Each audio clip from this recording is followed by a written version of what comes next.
भिजा जाइथिबा बादाम समस्ते खाइबा उचित। जदि आपण प्रतिदिन सकाळे 4 रु 5टी भिजा जाइथिबा बादाम खाआंती तेबे आपणक स्वास्थ्य बहुत लाभदायक रहिबो।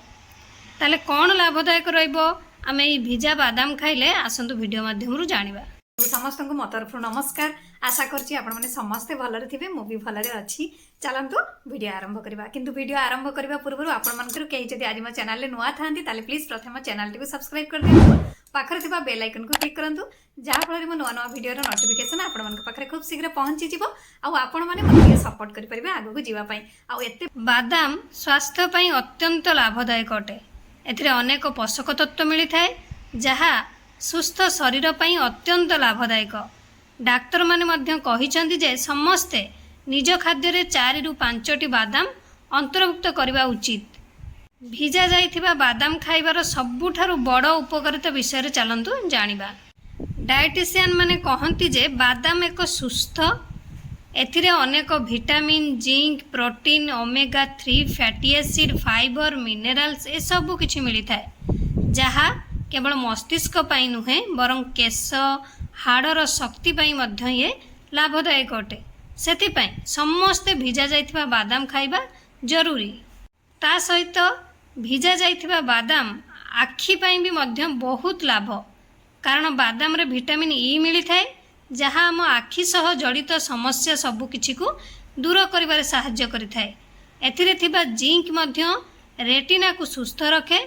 तेणु समस्ते सकाळ उठिबा मात्रे राति सारा भिजा जाइथिबा 4 रु 5टी बादाम खाइबा उचित। जदि आपण सकाळे दांत घसिबा परे 5टी भिजाइथिबा बादाम खाआंती तेबे आपणको हजम को ये सुस्थ रखिबो एवं प्रतिदिन भिजा जाइथिबा बादाम खाइबा द्वारा आपणकर हजम जनित समस्या ए सब किछि चली जिवो। ता सहित शरीर रे खराब कोलेस्ट्रॉल कारणरू अनेक गंभीर स्वास्थ्य समस्या देखा जाय थाए। एपरी परिस्थिति रे जदि आपण प्रतिदिन भिजा जाइथिबा बादाम खाआंती तेबे ए जो कोलेस्ट्रॉल को आपणकर ये नियंत्रण रखिबो एवं शरीर रे भलो कोलेस्ट्रॉल स्तर बढ़िबारे लागिबो, जेउथि पई हृदय आपणकर सुस्थ रहिबो।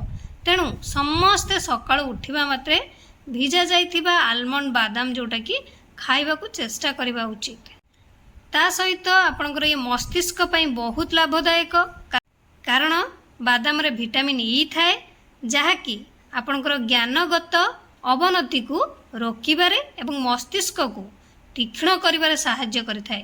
तेणु समस्ते निश्चित भावरे सकाळे खाली पेटरे भिजा जाइतिबा बादाम खाइबा उचित। एवं बादाम रे विटामिन ई थाए जहा चर्म पई ये चमत्कार काम करिथाए। जदि आपण प्रतिदिन भिजा जाइतिबा बादाम खाआंती एहा केवल आपण को त्वचा को सॉफ्ट रखिबनी बरं दाग जहाँ भी किसी आपणकर फेस रे थिबो सब किछि क्लियर करिवो। आपण मान को वीडियो टी भल लागिथिबो मो ताले रहुछि पुणी देखाबो नेक्स्ट वीडियो रे। किंतु आपण माने please like comment share subscribe करिया पे भूलिबेनी। मते ताले विदाई दियंतु। नमस्कार।